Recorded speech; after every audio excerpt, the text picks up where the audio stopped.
Hey, I'd like to welcome you to All-Star Sports Bar here in Reading. This is Nighttime Football with Coach Bryon Hamilton. Welcome to the program. Awesome, Gary. Appreciate being here, buddy. We are trying something new this year.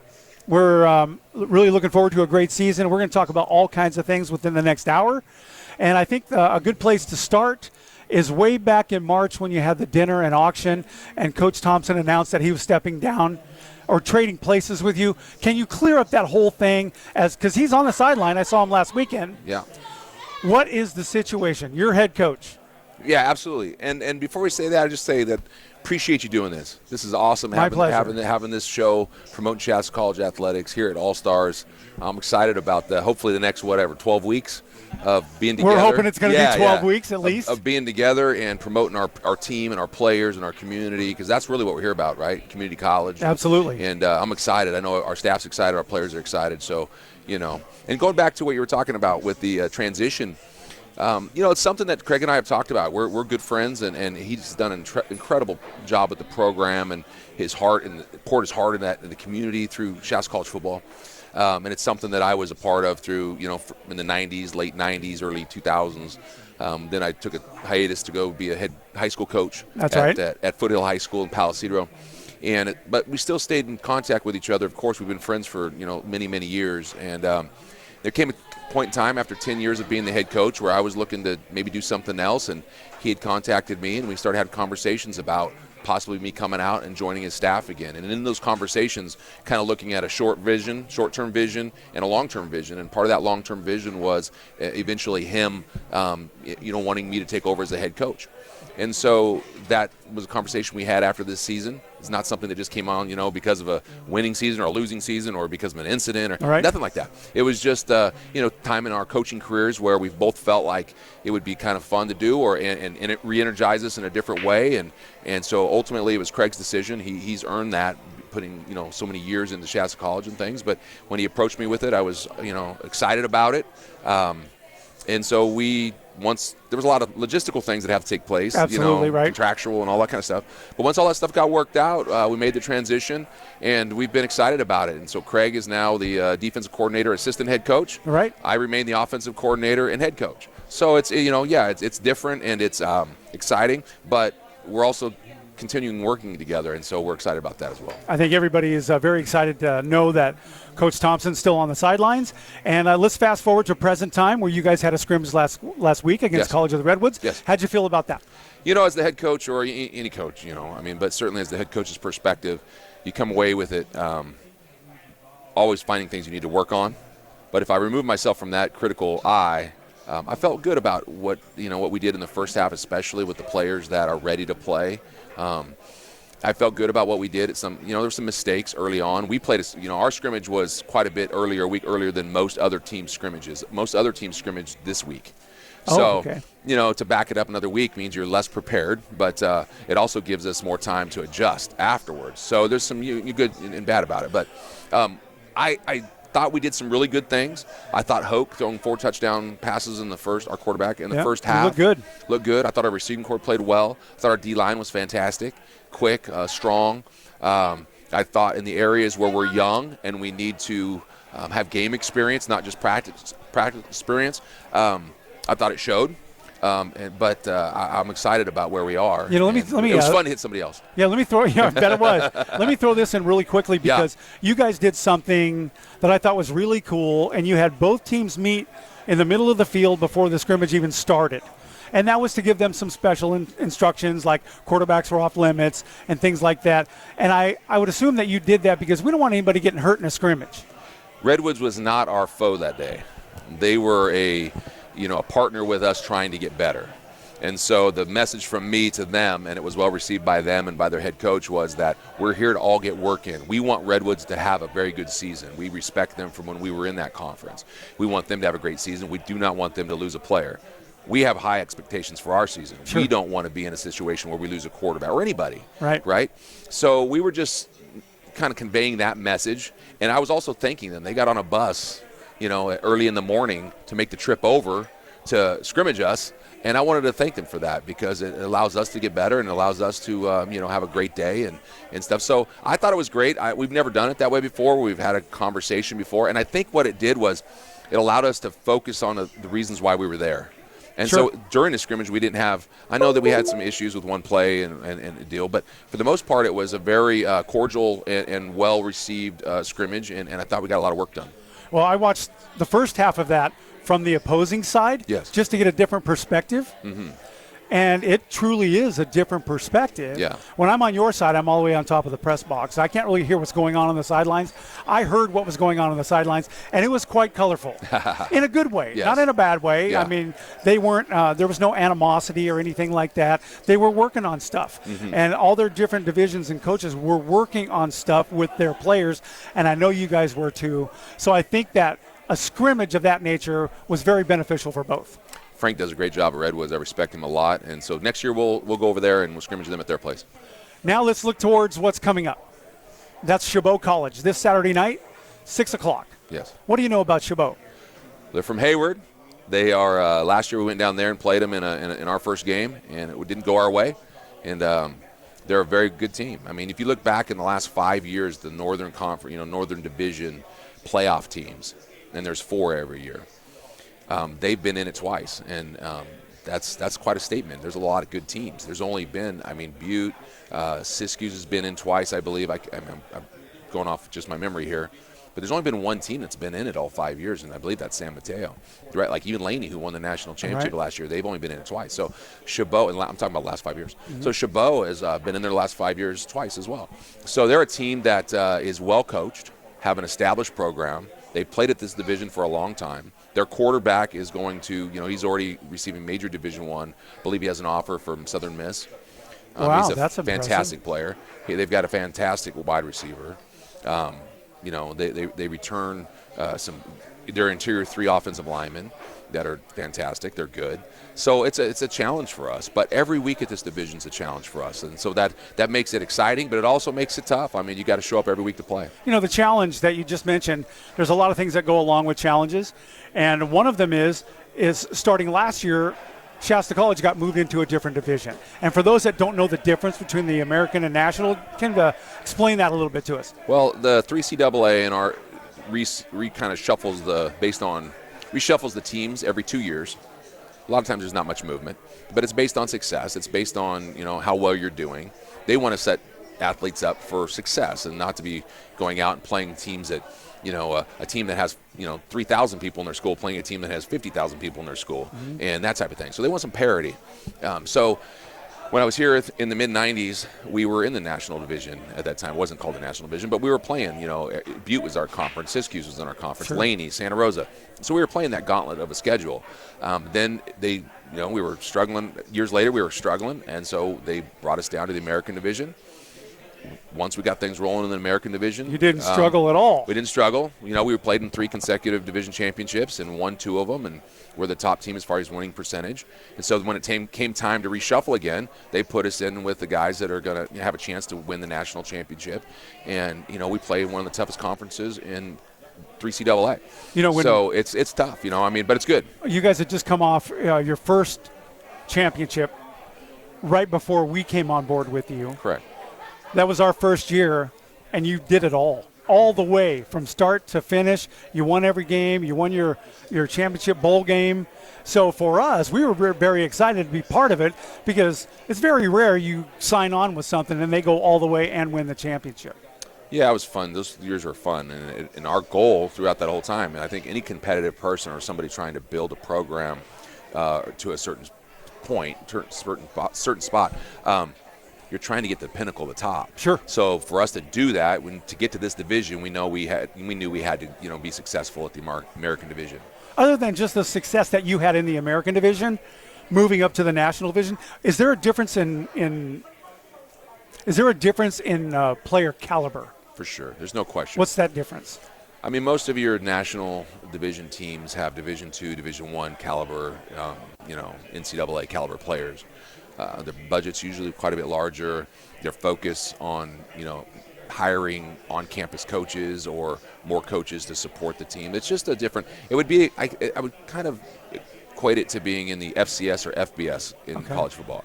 So American Division is great football still, great teams. Sure it is. When we were down there, every week was, it was tough, and they do a great job. But when you move up, it's kind of like moving from, the UC Davis, Sac State, great football team, up into the Cal, UCLA, Makes USC. And so you're talking about still great football, but the caliber of player, the number of coaches, the budgets, all those things are just raised up, and the level of play is raised. What has been the difference in your recruiting efforts because of the new division? Well, we're able to recruit a better caliber player, and so because we're able to tell them and show them that you're going to play against the best. And if you play against the best, then you're going to put film out there against people that other coaches, major colleges know. So if they're watching a kid from Sacramento or watching a kid from Los Angeles, if you get, that would be a major bowl game. But if you're getting, from San Francisco or something, they're going to see you playing against the best in the country. So that's something we couldn't say at the American Division. So we're able to go out and get the higher caliber of player and somebody who wants to play it, whose aspirations are to play against the best players in the country. And you bring them from all over the country. Yeah, right now I think on our current roster we're 45% out of state. So, Wow. about half. That's impressive. Yeah, well, it's a lot of work, and we're going out, and they have to contact us first by rules. But when they do, we're able then to recruit them, and there's some really good football players and good people that come to our program. Let's talk about offense, defense, special teams. Let's start with offense. Okay. What's the Bryon Hamilton philosophy on offense? I'll tell you why I'm asking you this question. I had a coach in high school. You may know him, Randy Palomino from Anderson. Yes. He said people come to watch the offense, but defense is the name of the game. Yeah. What's the Bryon Hamilton approach for offense? Well, I've always been one to be balanced. I really want to be balanced. When I say balance, I'm talking about we want to be effective in running the football. We want to be effective in throwing the football as well. We're not predominantly one or the other. And it's funny, you get at the end of the year and you do your analytics on, you kind of, break down per game and then overall season totals. And it's amazing how many times we are really close, like within 5 percentage points Wow. of run-pass distribution, right? But I also feel like we want to be equal opportunity distribution guys as far as by position. What I mean by that is, I want my receiver on the right to be an equal threat as my receiver on the left. Sure. And I want our inside receivers to be just as part of the game as the outside, so that I kind of feel like going into a game, it's my job as the coach and our job as offensive coaches is to identify what areas of the field that we're winning or we have an opportunity to win the matchup war. Right? So I don't want to be handcuffed where we only run inside the A-gaps well, or we only get it to this one receiver and everybody else is just kind of window dressing. We want to make sure that we have the ability to go out and attack with all of our guys and attack with our, different aspects of our game and be successful in it. So my philosophy basically is we're going to be a physical football team. You bet. We're going to be a spread pistol, the type of offense we run, and we're going to come downhill at you and run the football, but we're also going to be very effective in the passing game. Last year in the conference games, we led the conference in passing yards, and that was good, but we weren't as effective last year as I would like to be or we've been in the past in the rushing game. So that's something that we need to be better at. Let's stick with offense for just a couple of seconds. Last year, you started off with the quarterback that didn't work out the way everybody would anticipated. Yeah. And your current quarterback this year, Hokalani Wickard, yes, he stepped in and he stole the show, I thought, last year. He played well. He's from a small school, Lower Lakes, and down the Clear Lake area. Right. So we were hoping to kind of develop him for a year, and then this would be his freshman year.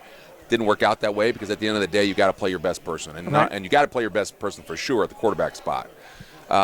We had a young man come in. He worked hard. He did what we asked him to do. We just weren't effective. We weren't scoring touchdowns. And at the end of the day, you got to get paid, right? I mean, you work as hard as you want, That's and right. you can have all the great intentions, but it's pretty simple. We either cross that big white line and get points on the board, or we don't. Yep. And sometimes you can't put your finger on why or whatever.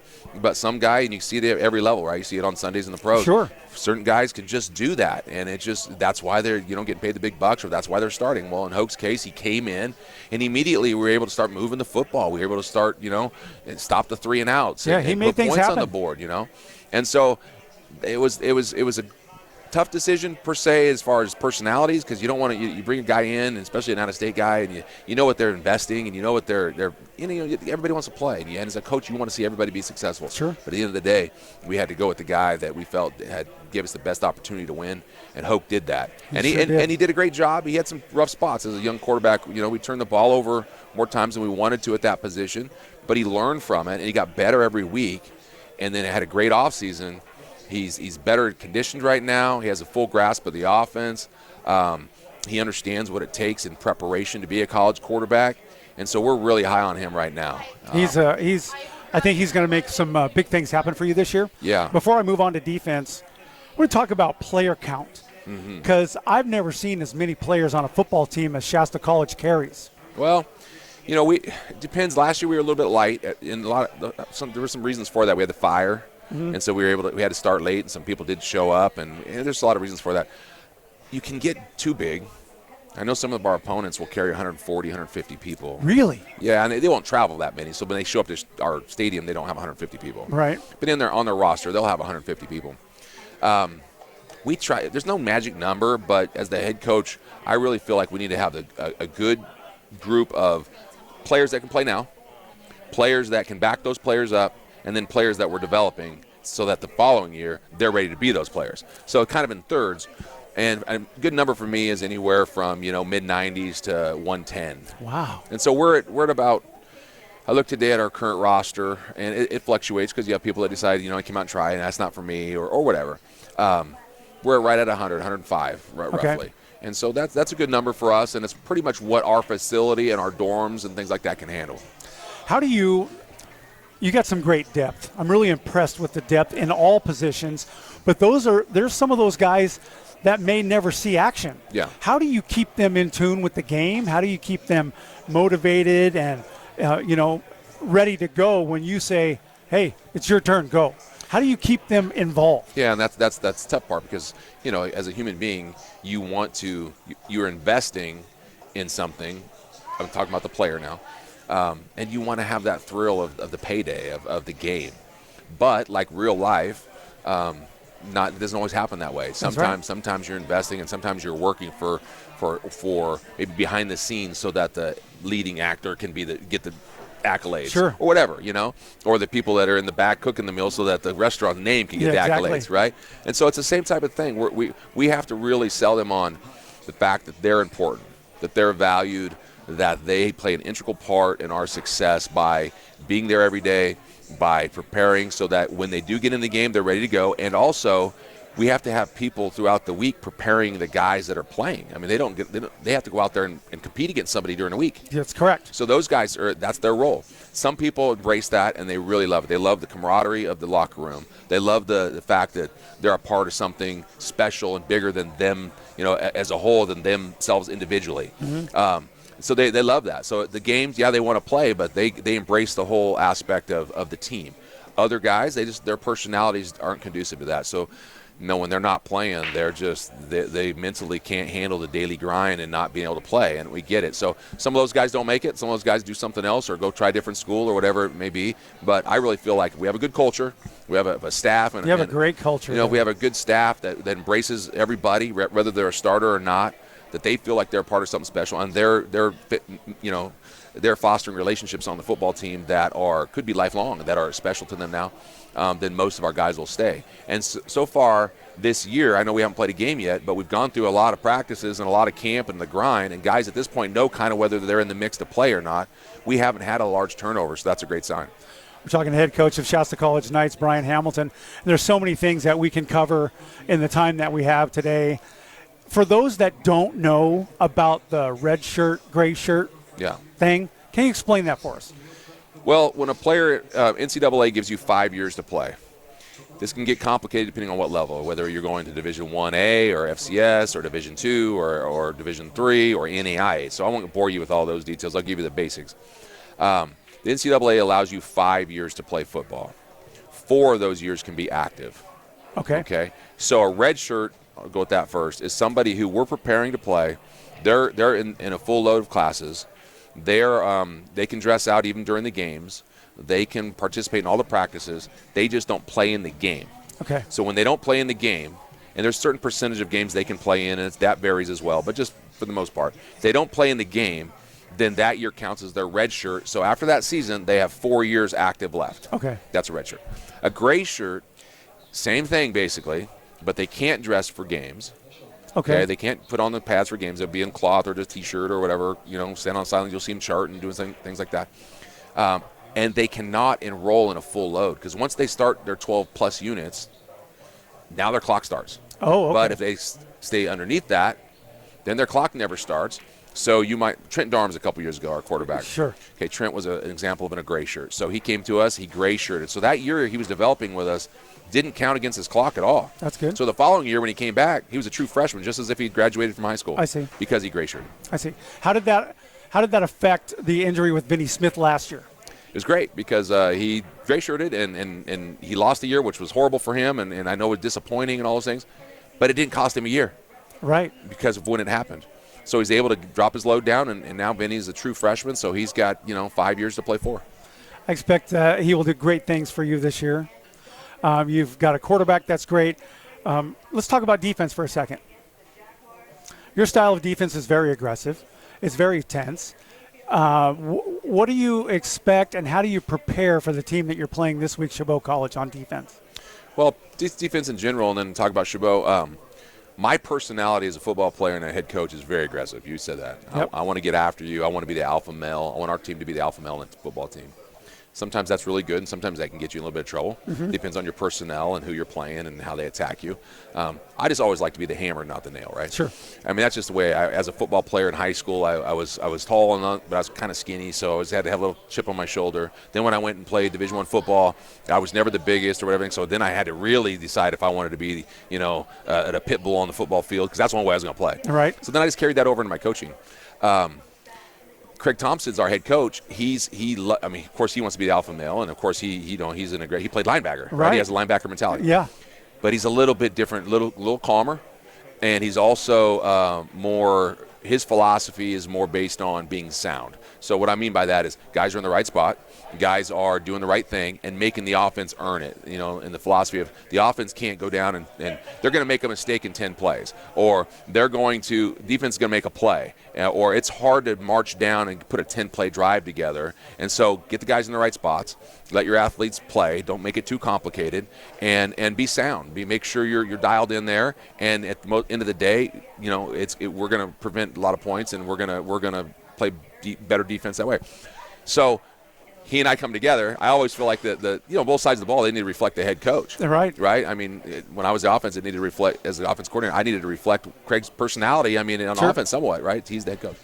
So as the head coach, I've allowed Craig to have full reign over the defense and things, and he's got him going aggressively. Our front's getting after people, but he's also doing it within the framework what he believes in. So that's awesome. We're talking to Shasta College head coach Bryon Hamilton. Shasta College Knights have their opening game against Chabot College this Saturday night at 6 p.m. Let's talk about Chabot for a couple of seconds. Chabot, they have an excellent quarterback, as we talked about earlier, and they have a heck of a wide receiver, and they're fast on defense. They got good guys up front. They're like us, though. It's game one. That's right. And game ones are always, they're scary in the sense of you just never know, right? I mean, because you're not battle tested yet. That's true. And they're having a scrimmage. Yes, this week. They just had their scrimmage this week. Yes. You had yours last week. Yes. What's the healing time as far as physical for teams? Yeah, I mean, I know when you go into the next game, you still got some guys who are a little beat up. Sure. You don't heal in just a few days. And it just depends, and it depends on the injuries and where you're at and the heat that you played in, and there's a lot of factors involved. But Chabot plays in Hayward, so that's a Much climate cooler than us. They played Fresno in their scrimmage, so that Fresno's predominantly a great team. So they played a very good opponent. So they're going to be. They got enough time. They'll have 8 or 9 days before the game, but they'll have enough time to heal up and to evaluate, and so will we. But there is that when you're structuring your practices and structuring what you're going to do the week for each game, right? You have to take that into account as a head coach. How are your players feeling? What are the injuries? How much are you going to hit in practice? How much are you going to rest the legs? How much of it is cognitive learning, and how much of it is actual practical, get out on the field and do it? And those are always you have a set formula that you've been using forever. That's why you're a college head coach and Sure. It's been successful, but you also have to play with it every single week. So coming in this game with Chabot, it's hot out. It's week one. Fortunately, right now we're very, very healthy, and we've done a good job, I think, of preparing in the weight room and all those things. So, knock on wood, we're healthy right now. But we expect them to come with a full crew, ready to go. Right. Both teams hungry. They're going to do a great job. They're a great team. They're an even front off our defense. They're a spread offense, and they do a nice job. Well, you said it's going to be hot, and it is going to be hot, but we're used to it. The benefit to both teams is it's not going to be 109 degrees because it's a 6 o'clock game. Yes, it's going to be nice at Memorial Stadium. So come on out, fans. Come out and check us out. I think you'll enjoy it. Back here with Coach Bryon Hamilton for the Shasta College Knights. Opening game this Saturday night, 6 o'clock against Chabot College. Let's talk about defense for a second. Yes. What do you have on defense? How are you preparing for them on defense? Who are your standouts that you know of right now? Because we both know that people evolve as the season goes on. Yeah. And people rise to the top. Yeah. What do you got? Well, we're excited about our defense. Like we said, Craig Thompson's the defense coordinator, so he's doing a great job with them. It brings in years of experience. Our defensive line will anchor our defense. At least that's what it looks like at this point, and that's what we expect. They look really tough in that scrimmage last weekend. Well, they're returning guys. They're guys that have put in the time. They're talented. They're quick. I'm a firm believer in speed on the field is what wins most games. Sure. Obviously, you have to do your job and do it well, but speed, if you have speed on the field and then get that speed playing physical and in the right spots, you're going to win more games, a lot more games than you lose. That's right. And our defensive line has some speed. So we have Dietrich Kelsall returning. That's right. Local product. Very that exciting. Is a tremendous young man, not only a great football player, but represents our program, the kind of guy we want. Yeah, let me ask you this about him. Yeah. He was like a running back when he came out of high school. You guys converted him into a defensive man, and he's done a great job. Yeah, I think, at the college level, at high school we watched him, of course, and he played multiple positions. He played linebacker, D-end, tight end, running back. JC did a great job over at Shasta of using his talent, and Dietrich is one of his most talented guys, so they moved him all over. Obviously, in college, you can't do that. You can't play multiple positions all over the place, on both sides of the ball. So his size, he got bigger. He did get bigger. He got bigger. A lot bigger. And he fits the bill for what everybody's looking. You look at Los Angeles Rams, their defensive lineman, Aaron Donald, he's 6'1", 290. He's the best player in football, right? So Dietrich is that type of body type. Now he's gone, if you look at his picture in his freshman season and you look at him now, he's gone through a transformation of keeping the weight, but it's a different weight. I mean, he looks like he's trimmed up. He's quicker, and a lot of that can be attributed to his work ethic and also Eric Jenkinson, our strength coach. But we're looking forward to him, doing a great job of anchoring that defensive line. And he's a Division I player, so he's already had some Division I interest, and I know that that's his goal. But his main focus right now is to be the best player in the Northern Division, or National Division, in our conference at the D line. And so we're excited about him. Well, he's a very exciting player. We also have Cole Parker, local guy from Corning. Right. Who was one of the top players last year coming off the edge, and he's got bigger, faster. So, when you get two local guys, we love all our guys. Sure. But when you get two local guys that excel and are great football players, that's really exciting for us and the fans. You have another guy that you wanted to talk about. I think he's on offense. Yes. Receiver? Lee. Okay. James Lee. Tell me about James Lee. There's some great offensive guys. I mean, we got Matt McCree at running back. He's coming back. Awesome. Our offensive line has incredible guys. I mean, it's the biggest offensive line we've had, and they're cohesive. They're awesome. But for an electric factor, to come to the stadium and watch somebody that, the Antonio Browns, that type of player when you're watching NFL, James Lee fits that bill. He's from Florida. We recruited him for a year, and he wasn't able to make it out. So this year he came out, and sometimes when they get here, they're not quite the player that you saw on film, maybe, especially if they sat a year out. This is not the case. Oh, good. He was multiplied. His film did not do him justice. So we're excited about him. We've got a great set of receivers. Hoke does a great job of distributing the football. Sure. But I think for the fans coming out, and we hope a bunch of you guys come out next week on Saturday for us. Watch James Lee, number one. He's an electric player and a fun guy to watch. Well, you were at the scrimmage. You had 174 yards in the first half. That's pretty impressive. Yeah. Okay, so I don't know how much you can talk about this, but I want you to elaborate as much as you can on the potential quarterback, Jaden Gordon. Yeah. Well, so Jaden, we recruited, he played quarterback at the high school that I was the head coach at years ago. So, of course, we watched him, loved him. I expressed to him that I thought he was talented-wise one of the best quarterbacks that we've seen come through the high school ranks here. just with the multitude of skill sets. He can run the football, unbelievable. He's big. He's a great track guy, by the way. Oh, really? Yeah, heck of a track runner. And his ability to move the football, throw the football and stuff is awesome as well. So he signed with Idaho State. Right. We thought we had him here, and he got a scholarship offer, went out there, and they wanted to make him a defensive player, which the guy that size and that speed, you can play defense and play safety. I mean, he played it in high school as well. He just, his passion, the way he articulated it to me, his passion was not on that side of football. I gotcha. So when they were, no, we want to keep you at safety and stuff, he's like, well, I'm going to go out and come back home and play at Shasta College. They got a good thing going. They recruited me. He was excited to be here before he left for Idaho State. And it's home. Yeah, and he came back, and we're excited to have him. Now, we have Hoke and we have some other quarterbacks, Ty Thomas from Chico, sure. With some good guys there. So Jaden's going to, because of getting a late start, he's going to come in either red shirt or gray shirt. Oh, very depending good. on what we talked about earlier. Good plan. And so he's developing, and he'll learn the quarterback spot at the collegiate level. And then next year he'll come in and he'll compete for that spot with some other talented guys that we have backing up Hope. How do you keep players focused in the off season? When last game of the season's over, oh yeah, let's go out and let's eat a bunch of pizza and party with our friends. Not in a bad way, but we all do it. Yeah, you talking about coaches or players? No, I'm talking about humans. Yeah. How do you, like you were talking about, Detrius Kelsall, trimming up, bulking up, getting tight. How do you keep the focus, and how do those players keep the focus when they know they might have 3 months off before you get back on the practice field? Well, you got to recruit players that love playing. You got to that love success, because if you recruit guys that love success, you don't have to preach that. They know it. They know that in order for them to be successful, they've got to put in the time in the off season. Each win or each loss isn't just that game. I preach this a lot. It's not just that game. A win in football started years ago.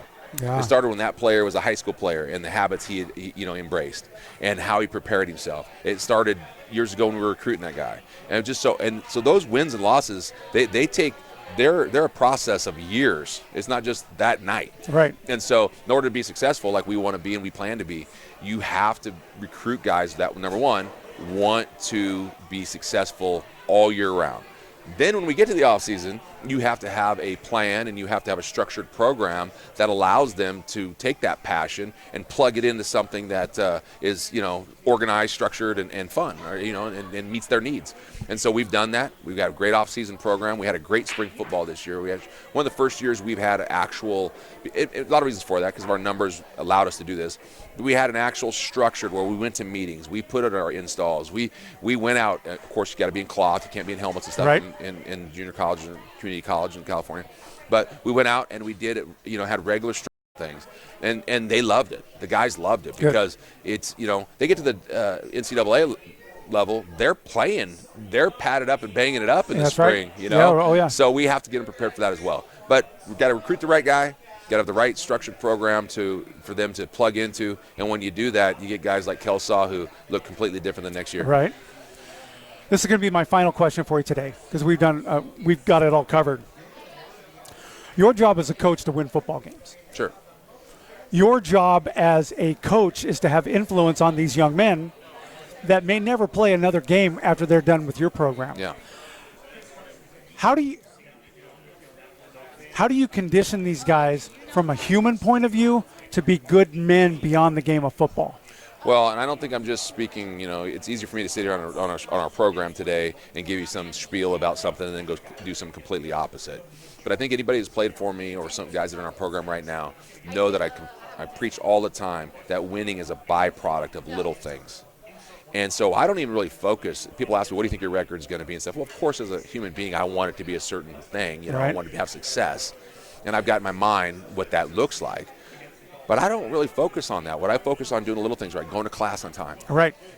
Being on time to the weight room, showing up and doing what you say you're going to do.